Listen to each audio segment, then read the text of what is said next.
right, here we got a heavy duty wagon. It's got an underslung gear on it, 90 inches wide. So let's check this tongue real quick.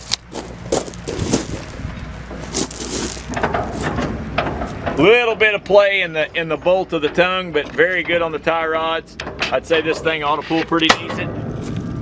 A little ding right here in the front of the bed where they backed another wagon into the edge of it. It does have the chute right on it. You can see it's real good down here on the bottom. Nothing's been patched or repaired. This is a heavy duty J&M gear. Has 8 lug wheels. It does have the 14L 16-1 tires on it. Steel runners, light kit, tip tops. Very nice wagon. It says 350. I think that would be about the bushels on this wagon.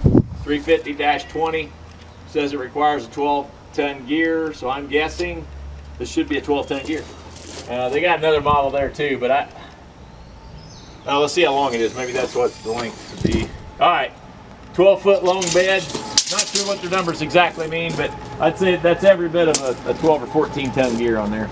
Got good tires all around. Yeah. Real good tires all around this one.